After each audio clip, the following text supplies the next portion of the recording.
성경 봉독하겠습니다. 마태복음 15장 1절에서 20절까지입니다. 그때의 바리새인과 서기관들이 예루살렘으로부터 예수께 나와 이르되 당신의 제자들이 어찌하여 장로들의 전통을 범하나이까? 떡 먹을 때에 손을 씻지 아니하나이다.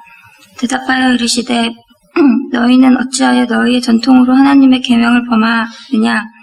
하나님이 이르셨으되 너 부모를 공경하라 하시고 또 아버지나 어머니를 비방하는 자는 반드시 죽임을 당하리라 하셨거늘 너희는 이르되 누구든지 아버지에게나 어머니에게 말하기를 내가 드려 유익하게 할 것이 하나님께 드림이 되었다고 하기만 하면 그 부모를 공경할 것이 없다 하여 너희의 전통으로 하나님의 말씀을 폐하는도다.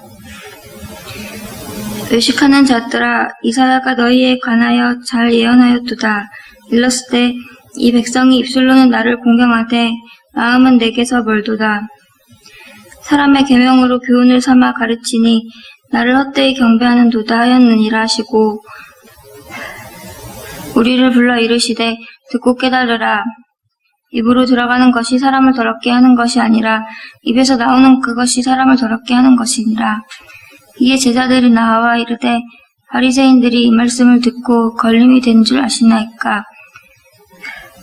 예수께서 대답하여 이르시되 심은 것마다 내 하늘 아버지께서 심으시지 않은 것은 뽑힐 것이니 그냥 두라. 그들은 맹인이 되어 맹인을 인도하는 자로다. 만일 맹인이 맹인을 인도하면 둘이 다 구덩이에 빠지리라 하시니 베드로가 대답하여 이르되 이 비유를 우리에게 설명하여 주옵소서. 예수께로 이르시되 너희도 아직까지 깨달음이 없느냐? 입으로 들어가는 모든 것은 배로 들어가서 뒤로 내버려지는 줄 알지 못하느냐? 입에서 나오는 것들은 마음에서 나오나니 이것이야말로 사람을 더럽게 하느니라. 마음에서 나오는 것은 악한 생각과 살인과 간음과 음란과 도둑질과 거짓 증언과 비방이니 이런 것들이 사람을 더럽게 하는 것이요 씻지 않은 손으로 먹는 것은 사람을 더럽게 하지 못하느니라. 아멘.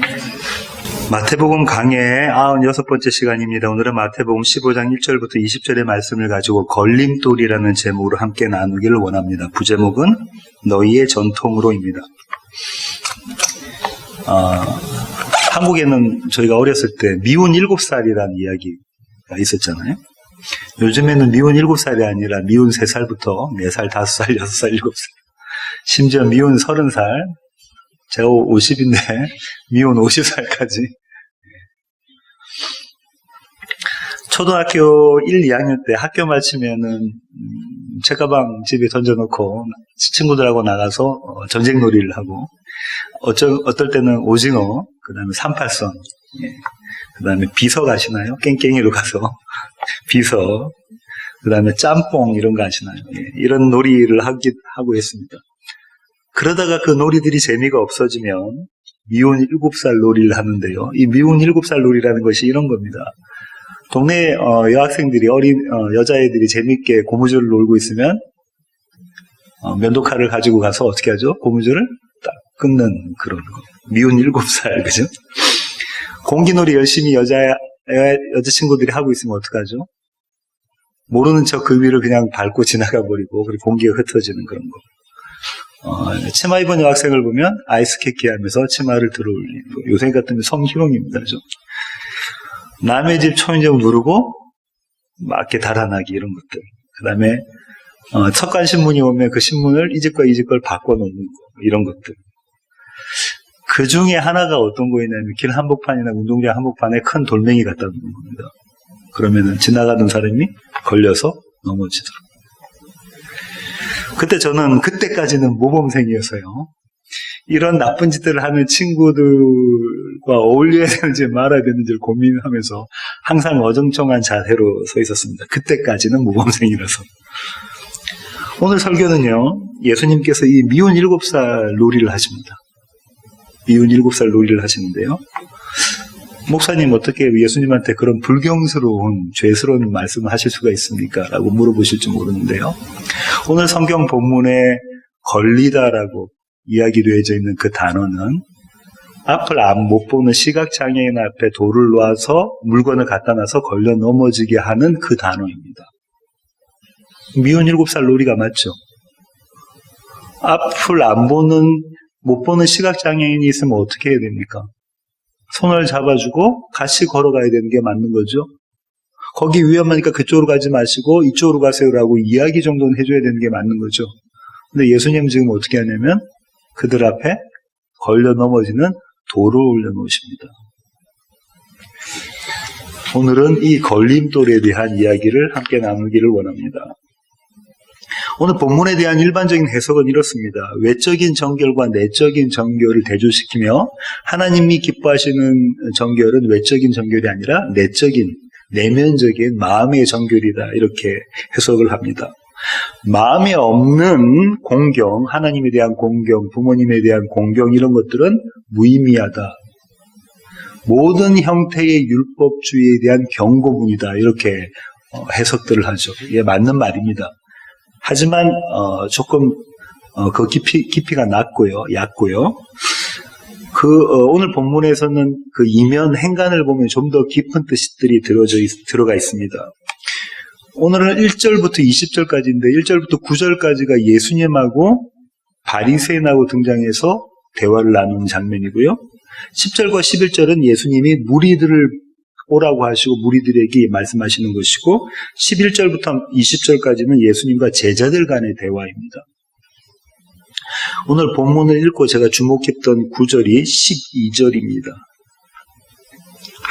같이 한번 보실까요? 마태복음 15장 12절입니다.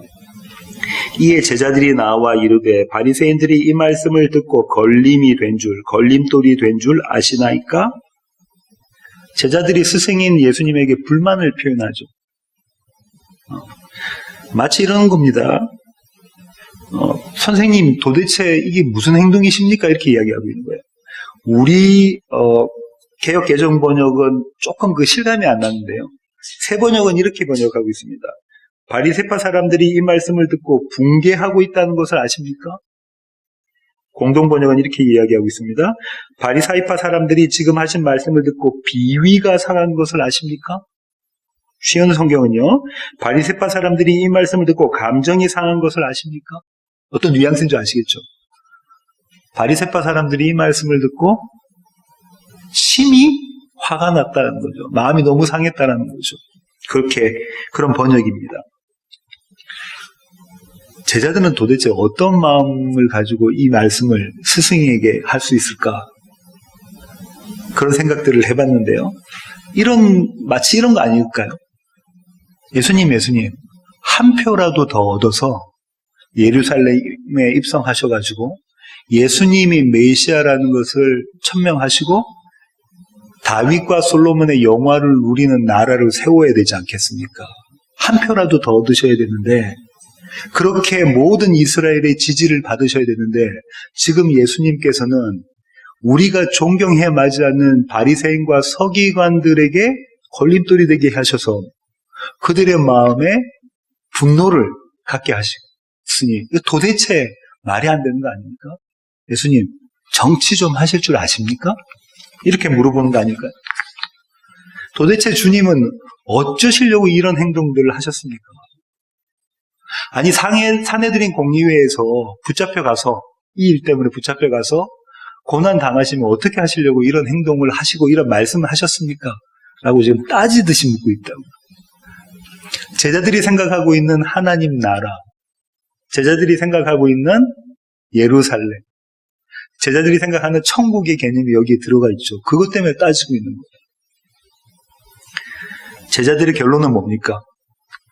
예수님의 그 말씀 때문에, 그 한 말씀 때문에 바리새인과 서기관들이 걸림돌이 되어져서 그들이 우리하고 등지게 되고 이제 우리는 큰일 났다입니다. 이제 우리는 큰일 났다. 제자들이 이야기하는 그 걸림돌이라는 게 뭘까요? 아까도 제가 그 걸림돌에 대해서 의미를 말씀드렸는데요. 시각장애인이 앞을 못 보시는 분이 길을 걸어갈 때 그 앞에 걸려 넘어지라고. 의도가 뭐죠? 목적이? 걸려 넘어지라고. 물건을 갖다 놓은 게 그 걸림돌이에요. 그 걸림돌이 된 말씀이 도대체 뭡니까? 3절 보실까요? 마태복음 15장 3절입니다. 너희는 어찌하여 너희의 전통으로 하나님의 계명을 범하느냐. 6절입니다. 너희의 전통으로 하나님의 말씀을 폐하는도다. 뭐라고요? 그들의 전통으로 하나님의 계명을 범하고 그들의 전통으로 하나님의 말씀을 폐해버렸다. 근데 그들의 전통이 장로들의 전통인 거죠. 이사야 29장 13절 한번 보실까요? 제가 읽어보겠습니다. 주께서 이르시되 이 백성이 입으로는 나를 가까이하며 입술로는 나를 공경하나 그들의 마음은 내게서 멀리 떠났나니 그들이 나를 경외함은 사람의 계명으로 가르침을 받았을 뿐이라. 입으로는 어떻게 한다고요? 하나님을 공경하고 가까이하고 입술로도 하나님을 공경하지만 그들의 마음은 이미 하나님 여호와 하나님부터 떠나 있다라고 이야기하죠. 그 이유가 사람의 계명을 가르침을 받아서 그렇다는 거죠. 예수님 지금 서기관과 바리새인들에게 이렇게 이야기하고 계신 겁니다. 너희는 여호와의 백성이 아니다. 너희는 천국 갈 수 없어. 이렇게 이야기하고 계신 거예요. 이사야의 말씀 가지고. 기가 찰 노릇 아닙니까? 서기관과 바리새인의 입장에서는 기가 찰 노릇입니다. 그죠? 누구보다도 앞에 서서 천국에 들어가고 하나님의 백성이라고 자부하는 그들에게 너희는 하나님의 백성이 아니고 너희는 천국에 들어갈 수 없다라고 말씀하시니 이거 기가 찰 노릇입니다. 그 기가 찰 이유라고 이야기하는 이유가 1절과 2절에 나옵니다. 그때의 바리새인과 서기관들이 예루살렘으로부터 예수께 나와 이르되 당신의 제자들이 어찌하여 장로들의 전통을 범하나이까? 떡 먹을 때에 손을 씻지 아니하나이다. 마태복음은 이렇게 간단하게 두 구절로 되어져 있는데요. 마가복음은 좀 길게 설명하고 있습니다. 마가복음 7장 1절부터 5절 한번 보시겠습니다. 마가복음 7장 1절부터 5절입니다. 제가 읽어보겠습니다. 바리새인들과 또 서기관 중 몇 사람이 며칠 예루살렘에서 와서 예수께 모여들었다가 그의 제자 중 몇 사람이 부정한 손, 곧 씻지 아니한 손, 부정한 손이 씻지 아니한 손입니다. 손으로 떡 먹는 것을 보았더라. 바리새인들과 모든 유대인들은 모든에 동그라미 치셔야 됩니다. 바리새인들과 모든 유대인들은 장로들의 전통을 지켜 손을 잘 씻지 않고서는 음식을 먹지 아니하며 또 시장에서 돌아와서도 물을 뿌리지 않고서는 먹지 아니하며 그 외에도 여러 가지를 지켜오는 것이 있으니 잔과 주발과 노구렛을 씻음이로라. 이에 바리새인들과 서기관들이 예수께 묻되 어찌하여 당신의 제자들은 장로들의 전통을 준행하지 아니하고 부정한 손으로 떡을 먹나이까? 서기관과 바리새인들이 예수님 앞에 나와서 누구의 잘못을 지금 질책하고 있는 거죠? 예수님의 제자들의 잘못을 질책하고 있습니다. 그들이 뭘 안 지켰다는 거예요? 장로들의 유전을 지키지 않았다는 거죠. 계명을 지키지 않았다는 거예요. 근데 도리어 예수님은 뭐라고 말씀하시냐면 너희가 안 지켰다라고 말씀하고 계시는 거예요. 기가 찰 노릇 아닙니까? 이렇게 말이 안 통하는 위인하고 어떻게 대화를 하지라고 생각하지 않았겠습니까? 당시에는요, 유대 랍비들이 서로 이야기할 때는 무리들은 뒤로 물러나 있습니다. 그만큼 랍비들에 대한 존경심을 가지고 있었고, 존경을 하는 대우를 해줬던 거죠. 그래서 지금 이 두 서기관과 바리새인들과 그들이 존경해야 마지 않는 서기관과 바리새인들과 예수님이 한판이 붙으신 거예요. 뭘 갖고요? 장로들의 유전과 계명을 가지고 한판 붙으신 거잖아요. 그걸 지켜보고 있는 당시의 유대인들, 그 무리들은 어떤 생각이 들었을까요? 나도 매번 손을 씻고 식사를 하는데 그렇게 생각이 들지 않았겠습니까? 나 매일 이 장로들의 유전을 지키고 있는데 난 매일매일 이렇게 정하게 되고 거룩하게 되고 있는데 또 예수라는 선생은 왜 이걸 못하게 하지? 왜 이게 아무짝에도 쓸모없다고 하지? 아주 의아하신 궁금증이 들지 않았겠습니까? 내가 지금 하고 있는 이건 다 도대체 어떤 거지? 어떤 의미지? 그들도 어쩌면 기가 찼을지 모르죠. 서기관과 바리새인과 모든 유대인들이 지킨 그 장로들의 전통, 그들의 전통은 나쁜 겁니까? 잘못된 건가요? 떡 먹을 때 손을 씻는 전통은요, 식사 전에 청결이라고 해서 이렇게들 해석들을 많이 하시는데요. 하나님은 당시부터 우리 성도들의 웰빙에 관심이 있으셨다. 손 씻고 밥 먹어야 되잖아요. 사랑아, 손 씻고 밥 먹지? 사랑이도 손 씻고 밥을 먹자. 그러니까 하나님은 그때부터 성도들의 웰빙에 관심이 있었다. 이렇게 말씀하시는 설교를 제가 여러 번 들었는데요. 코미디입니다. 코미디죠? 전혀 그런 뜻이 아니죠. 장로들의 유전과 장로들의 전통이라는 건 이런 겁니다. 하나님의 계명을 지켜내기 위해서 만들어 놓은 거예요. 하나님의 계명이 세세하게 일일이 이야기하고 계시지 않으니까 그것을 세세하게 일일이 우리가 지켜낼 수 있는 방식으로 만들어낸 게 장로들의 유전입니다.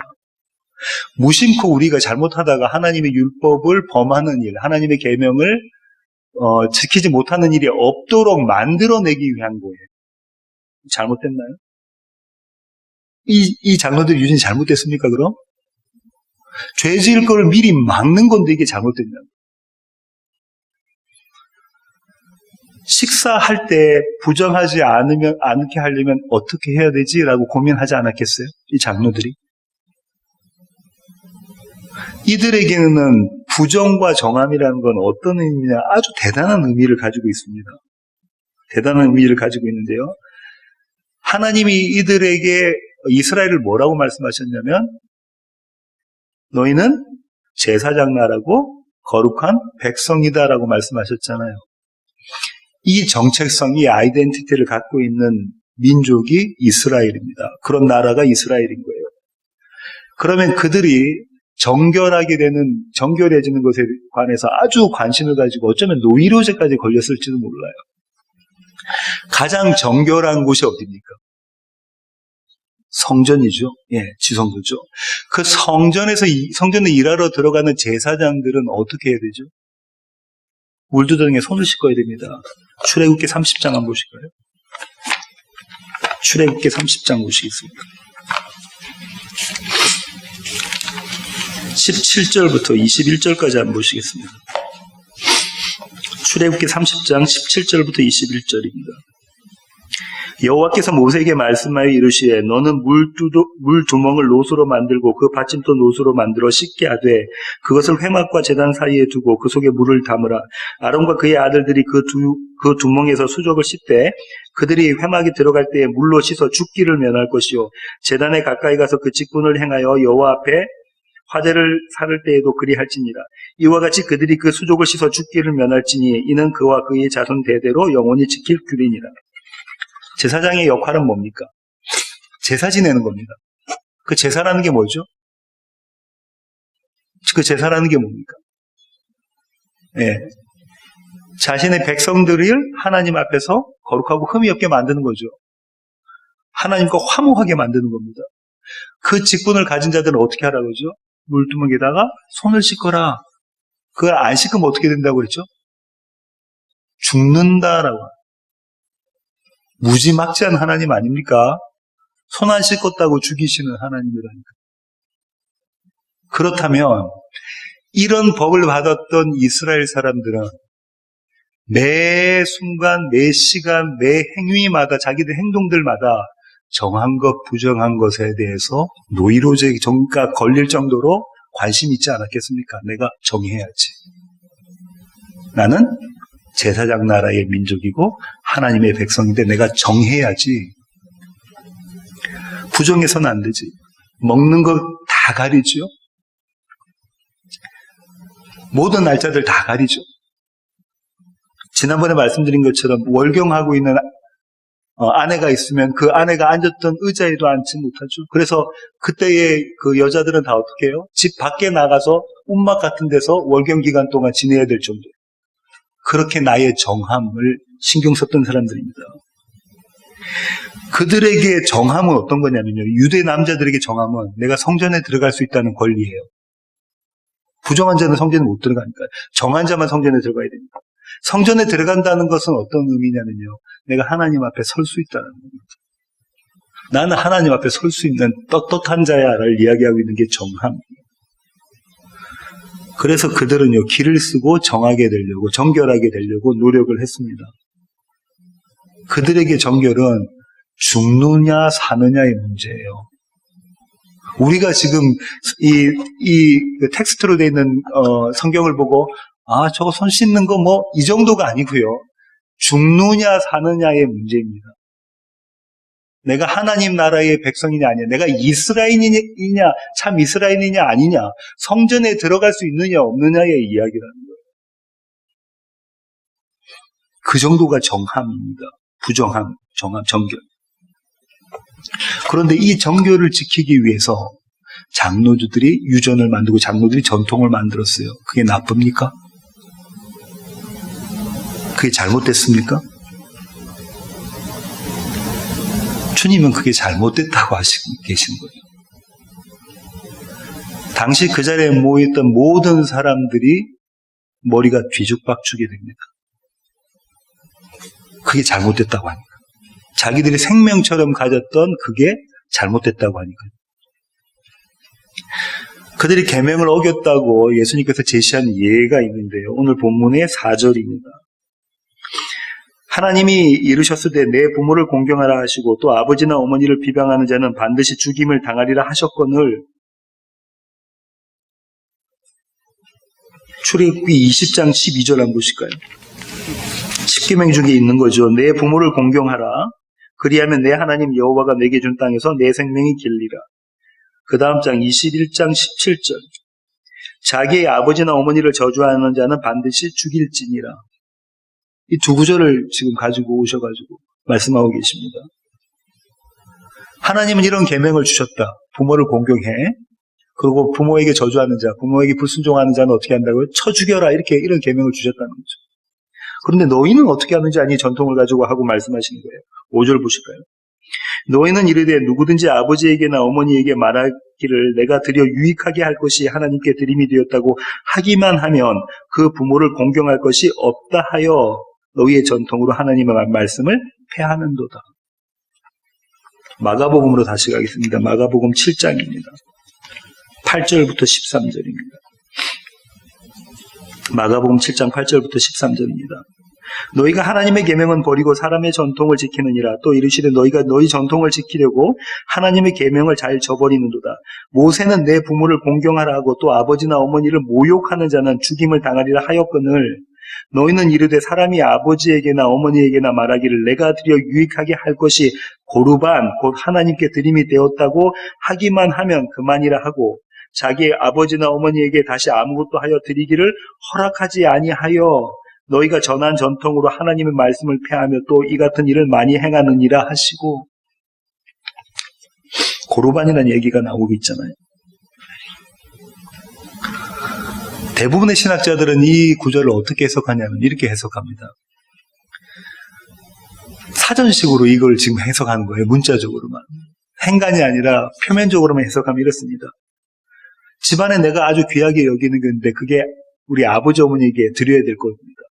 근데 이걸 고르반 하나님께 드렸다라고 하기만 하면 그걸 아버지 어머니께 안 드려도 돼요. 봉양을 안 해도 돼요. 그리고 자기 집에 그걸 놔둘 수가 있어요. 자기 재산을 아버지 어머니께 안 드리고 그것을 놔두려고 이렇게 했다. 이렇게 해석들을 합니다. 그런 사람이 몇 있었겠죠. 우리 주위에도 그런 사람들이 있잖아요. 그죠? 몇 있었겠죠. 하지만 이렇게 생각하셔야 되는데요. 당시 서기관과 바리새인들은 유대 사람들에게 존경을 받던 사람들입니다. 그러면 집에서 고르반 해놓고 이 양 이거 고르반, 이 염소 이거 고르반 이렇게 해놓고 그거 안 쓰고 있으면 그걸 잡아가지고 아버지 어머니 안 드리고 그 양털 이런 걸로 아버지 어머니를 따뜻하게 안 한다면 그 주위에서 동네 사람들이 다 본다면 그들 존경하겠습니까? 태양은 존경하겠니? 존경 안 하죠. 그래서 장제일 목사님은 유대에서 오래 사셨던 장제일 목사님 이렇게 이야기하시는데요. 이건 서기관과 바리새인들이 이 하나님에 대한 지극한 정성과 열정과 경외함이 담긴 그런 행동이라는 거예요. 갑자기 하나님에 대해서 내가 하나님을 사랑하고 하나님에 대한 열망을 가지고 하나님을 순종해야 되는 마음이 들 때 그게 보일 때 양이 있으면 고르반 이거 하나님께 드렸어 이렇게 한다는 거예요. 그러면 그걸 하나님께 드리고 나면 그 양으로부터 나는 어떠한 이익을 취할 수가 없습니다. 털을 깎아서 그 털로 옷을 해 입을 수도 없고요. 잡아서 도살시켜서 그 고기를 먹을 수도 없어요. 젖을 짤 수도 없는 거예요. 하나님께 드린 바 되었기 때문에. 그만큼 하나님에 대한 열정을 했다는 거예요. 그런데 한번 이렇게 생각해 볼까요? 이런 열정과 열심을 가지고 하나님을 섬겼다면, 여호와 하나님을 섬겼다면, 그리고 이렇게 장로들의 전통을 지켰다면 어떤 일이 일어나는가 한번 생각해 보셨습니까? 마이클 그린이라는 신학자는 이렇게 이야기합니다. 하나님과의 살아있는 관계가 없이 율법을 지키게 되면 그건 가능하다는 거네요. 나와 하나님과의 살아있는 관계 없이 율법을 지켜내는 것, 하나님의 전통을, 장로들의 전통을 지켜내는 것, 그건 충분히 가능하다. 지금 우리도 그러고 있잖아요. 충분히 가능하다. 그런데 만약에 그렇게 해서 그 전통을 지키게 되면 그 사람은 얼마나 거만해질까? 나 스스로 다 해내서 이러지 않을까라고 이 신학자가 이야기합니다. 나 스스로 다 해냈어. 그 말씀은 누구만 하실 수 있는 거죠? 테텔레스타이는 누구만 하실 수 있습니까? 예수님은 어디서요? 십자가에서 뭐라고 하셨죠? 다 이루었다. 그 다 이루었다를 지금 누가 한다는 거예요? 장로들의 유전을, 전통을 지켜낸 사람은 테텔레스타이를 자기가 하고 있다. 자기가 누가 된 거죠? 하나님이 된 거예요. 예수님의 다 이루었다를 가로채는 행위를 하고 있는 것이 장로들의 유전이라는 거예요. 왜냐하면 지켜낼 수 있으니까요. 지금 마태가 말하고 있는 서기관과 바리새인의 의, 처음부터 끝까지 마태복음 서기관과 바리새인의 의와 더 나은 의의 대조잖아요. 서기관과 바리새인의 의가 이것이다라고 이야기하고 있는 겁니다. 주님은 그들에게 뭐라고 이야기하냐면 너 그 의 가지고는, 너희 그 의 가지고는 하늘나라 못 가, 천국 못 가, 나의 백성 아니야, 넌 참 이스라엘이 아니야, 이렇게 말씀하고 계시는 거예요.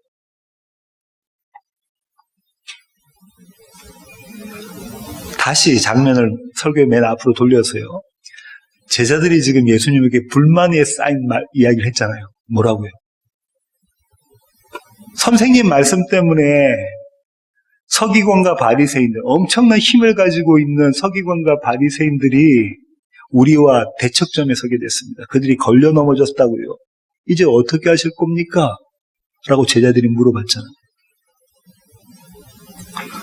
도대체 어떻게 하실 계획이라도 있고 그런 말씀하셨습니까? 라고 물어봤잖아요. 그때 주님이 뭐라고 말씀하시냐면요. 14절입니다.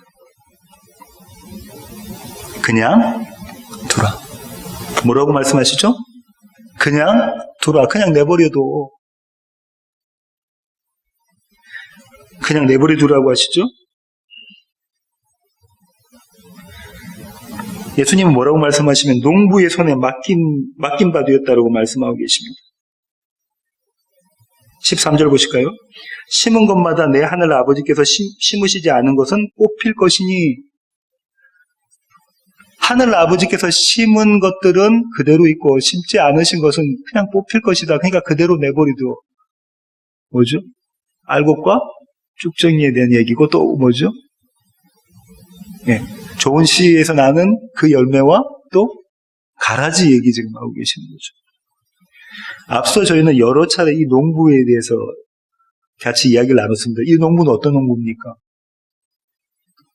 알곡과 가라지가 어떤 것인지를 분명히 알고 계시고 그 알곡을 기다리고 계시는 분이죠. 그 알곡이 열매 맺도록. 이 농부는 어떤 농부냐면 밭에 있는 돌멩이 다 치워내시고 가시나무 떨기 다 치워내시고 그렇게 해서 좋은 씨가 그것에 잘 자라게 내시는, 날마다 열심을 내시고 계시는 분이죠. 단 한순간도 자신의 눈을 그 씨앗에서, 좋은 씨에서 떼지 않고 바라보고 계시고 그것을 키워가시는 분이시죠. 그 좋은 농부의 손에 달려있으니 그냥 내버려둬. 그렇게 말씀하고 계십니다. 제자들에게. 그냥 두라라는 의미가 뭐냐면요. 14절 한번 보실까요? 그들은 맹인이 되어 맹인을 인도하는 자다. 만일 맹인이 맹인을 인도하면 둘이 다 구덩이에 빠지리라 하시니. 민호 이제 맹인은 블라인드, 앞을 못 보는 사람입니다. 시각 장애인입니다. 앞을 보지 못하는 자는 어떤 자냐면 예수를 못 보는 자예요. 예수를 못 본 자는 예수님의 말씀, 하나님의 말씀을 못 듣는 자입니다. 못 보는 자, 못 듣는 자, 그저 같은 얘기를 하시는 거죠. 이에 대한 설명을 그 다음에 쭉 하고 계신데요. 그게 뭐냐면 너희의 열심으로 율법을 지키는 자와 나의 의로 은혜에 들어가는 자, 이 둘 대조를 하고 계신 거죠. 그게 뭡니까? 입으로 들어가는 것, 입에서 나오는 것. 그걸 대조하고 계십니다. 19절 한번 보실까요? 18절부터 보시겠습니다. 입에서 나오는 것들은 마음에서 나오느니 이것이야말로 사람을 더럽게 하느니라. 마음에서 나오는 것은 악한 생각과 살인과 간음과 음란과 도둑질과 거짓 증언과 비방이니 이런 것들이 사람을 더럽게 하는 것이요 씻지 않은 손으로 먹는 것은 사람을 더럽게 하지 못하느니라. 씻지 않은 것, 이런 거 다 정한 것, 부정하고 먹는 것으로 더럽혀지는 게 아니라 너희가 그렇게 지키고 있는 그걸로 되어지는 게 아니라 너희 안에서 나오는 것이다라고 말씀하셨잖아요. 이거 우리가 산상순에서 다 살펴봤죠. 뭐 하자는 겁니까? 주님께서 지금 뭘 말씀하고 계신 거죠? 좋은 생각만 해. 가늠하는 생각하지 마. 도둑질하는 마음 품지 마. 남의 집에 있는 물건 탐하지 마. 모든 종교에서 이야기하고 있는 이거 하지 마, 이 말씀이신가요? 네가 바로 그 사람이잖아. 네가 지금 옆에 있는 남의 아내를 간음하는 자잖아. 네가 남의 집 물건에 손대는 자잖아. 네가 탐심이 있는 자잖아. 이거를 깨달아 알으라는 거죠. 그 얘기를 지금 하고 계십니다. 서기관과 바리새인들은 자기가 그런 자들인 줄 몰라요. 그거 아니다. 너희가 그런 자인지를 깨달아 알아야 내가 필요하다라고 말씀하시는 거지. 이건 산상순 강의를 여러 차례 했기 때문에 아주 오래 했었거든요. 그걸 참고해 보시기 바랍니다. 설교의 결론을 맺도록 하겠습니다. 오늘 좀 빨리 끝날 것 같은데요. 제가 설교를 준비하면서 은혜 받은 이야기를 좀 하려고 합니다. 아시다시피 다음 주는 저희 가족과 태양이하고만 예배를 드리게 됩니다. 사정이 어쩔 수 없이 그렇게 돼버렸어요. 집사님의 한국 다녀오시고 민호 형제 부부 일이 있어가지고 그렇게 됐죠. 목요일날 제가 민호 형제 부부가 괜찮다, 잘 갔다 와라 이렇게 이야기했고, 금요일날 강미 집사님 저한테 전화 오셨을 때 집사님 괜찮습니다, 예, 그렇게 이야기했죠. 제 아내 보고 뭐라고 했냐면요, 여보 많이 힘들다.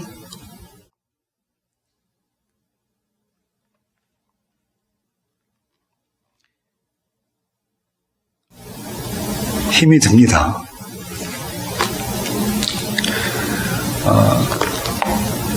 오늘 청빙 받아가시는 최 목사님 말씀하시는데 최 목사님 또 부럽기도 하고요.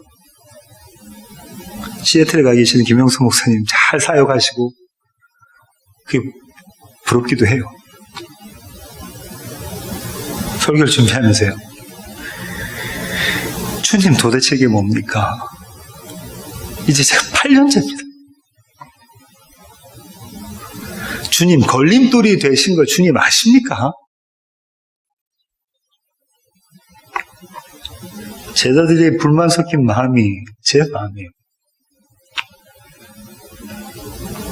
강민 집사님이 기도하신 것처럼 말씀 한 구절 제대로 전하려고 그렇게 노력하고 그렇게 준비해서 설교하는데 주님이 걸림돌이 되시는 거 주님 아십니까? 저만 이런가요? 제가 봤을 때 우리 교회에서 제가 제일 믿음이 약한 것 같고 신앙이 가장 떨어지는 것 같아요. 그 마음 가운데 있는데 역시 위로해 주시는 것은 주님의 말씀입니다. 이사야 1장 10절부터 17절까지 한번 제가 읽어보겠습니다. 15절까지는 읽어보겠습니다. 너희 소돔의 관원들아 여호와의 말씀을 들을지어다. 너희 고모라의 백성아 우리 하나님의 법에 귀를 기울일지어다. 여호와께서 말씀하시되 너희의 무수한 재물이 내게 무엇이 유익하뇨? 나는 수장의 번제와 살찐 짐승의 기름에 배불렀고 나는 숫송아지나 어린 양이나 수점수의 피를 기뻐하지 아니하노라. 너희가 내 앞에 보이러 오니 이것을 누가 너희에게 요구하였느냐? 내 마당만 밟을 뿐이니라. 헛된 재물을 다시 가져오지 말라. 분향은 내가 가증히 여기는 바요. 월삭과 안식일과 대회로 모이는 것도 그러하니 성회와 아울러 악을 행하는 것을 내가 견디지 못하겠노라. 내 마음이 너희의 월삭과 정한 절기를 싫어하나니 그것이 내게 무거운 짐이라. 내가 지기에 곤비하였느니라. 너희가 손을 펼 때에 내가 내 눈을 너희에게서 가리고 너희가 많이 기도할지라도 내가 듣지 아니하리니 이는 너희의 손에 피가 가득함이라. 이 말씀이 저한테 은혜가 되는 거예요. 뭐라고 지금 이스라엘을 예수님이 여호와 하나님께서 부르시냐면 너희 소돔의 관원들아, 너희 고모라의 백성들아. 소돔의 관원과 고모라의 백성들이 얼마나 열심히 하나님께 제사를 드린 줄 아십니까? 얼마나 열심히 드렸대. 소돔의 관원과 고모라의 백성들, 이 이스라엘 얘기하잖아요. 이스라엘이 얼마나 지극정성으로 하나님을 섬겼다 이렇게 이야기하고 있잖아요. 근데 주님 뭐라 하시면 그것 다 내가 원하는 거 아니에요. 신물이 난다, 신물이 나야. 이렇게 이야기하고 계시죠. 열심으로 제사 드리는 게 뭘 붙잡고 있는 겁니까? 전통을 붙잡고 있는 겁니다. 여러분의 전통은 뭔가요? 저의 전통은 조금 전에 말씀드렸죠. 제가 열심히 붙잡고 있는 게 있어요.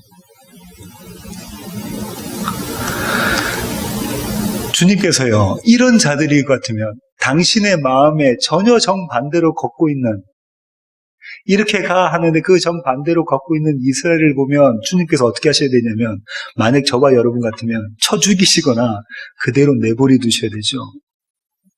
근데 지금 이사야의 이 말씀 가운데 주님은 어떻게 하신대요? 너희 소돔의 관원들아, 여호와의 말씀을 들으죠. 너희 고모라의 백성아, 우리 하나님의 법에 귀를 기울일지어다. 말씀을 주시면서요, 말씀을 들어라. 말씀을 들어. 너희는 그렇지만 내 말씀이, 나의 말이 너희를 살려낼 것이다. 내 약속이 너희를 붙잡고 갈 것이다. 그래서 너희를 완성시킬 것이다. 이 말씀을 하고 계시다. 이 구절을 읽고 그 사랑이 느껴지셔야 됩니다. 우리는 너나 할 것 없이 여전히 뭐 하고 있냐면요, 성전 제사 드리고 있습니다. 누구를 위해서요? 나를 위해서. 나의 일을 위해서. 내가 천국 가려고. 내가 유명한 목사 되려고, 그죠? 나의 의를 위해서 내가 열심히 하고 있는 거, 그거 하나님이 신물을 한다. 그 냄새도 맡기도 싫다라고 하고 계시는데 우리는 여전히 거기에 목말라 하고 거기 붙잡고 있잖아요.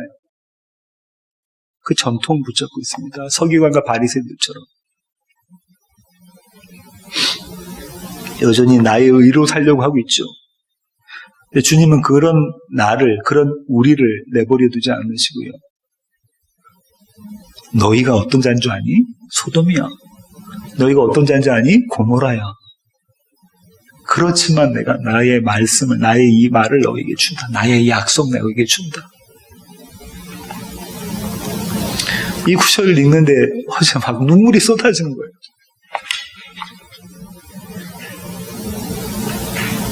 제 모습을 제가 잘 알거든요. 그대로 내버려 두지 않으시고 매 순간 말씀으로 이렇게 세우신 그 하나님의 열심, 그 하나님의 사랑, 그게 은혜입니다. 한국에 계시는 이장우 목사님이 오늘 본문의 설교의 맨 마지막에 이렇게 말씀하셨는데, 예수를 믿는다는 것은 말씀의 거울 앞에 발가벗겨져서, 예수를 믿는다는 것은 말씀이라는 거울 앞에 한 오라기도 남김없이 다 발가벗겨져서 예수 그리스도 예수로 옷 입는 것이다. 그 부끄러운 알몸을 그대로 드러냈다가 그 위에 예수의 옷을 옷 입는 것이다. 예수가 덮여지는 것이다. 그것이 믿음이다. 누가 알까요, 그런 믿음을?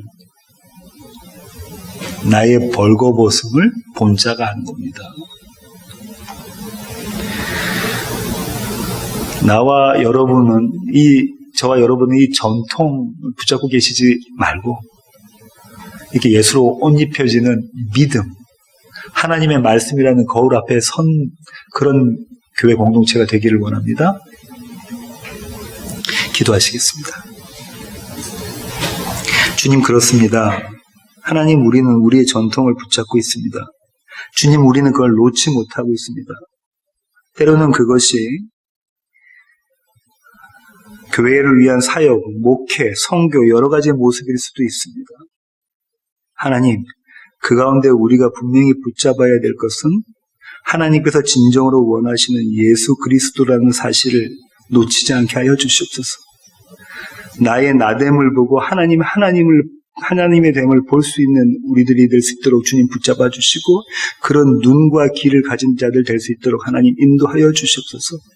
소돔 같은 우리를, 고모르 같은 우리를 그대로 내버려 두면 게헨나로 치달을 우리를 단 한순간도 그대로 내버려 두지 않으시고 주님의 말씀을 주셔서 말씀으로 세워가시니 주님 감사합니다. 날마다 이 은혜를 깨달아 아는 우리 세워지는 교회 모든 가족들에게 주님 저희들을 붙잡아 주시옵소서. 이제는 우리 주 예수 그리스도의 놀라우신 구원의 은혜와 하늘 아버지의 크고 극진하신 사랑과 우리 안에 내주하셔서 우리를 주님께서 보시기에 아름다운 모습으로 만들어 가시는 성령님의 충만하심, 이제 주님 앞에 머리 숙인 세워지는 교회 모든 가족들 머리 위에 이제로부터 영원토록 함께 하시기를 예수 그리스도의 귀하신 이름으로 간절히 축원하옵나이다. 아멘.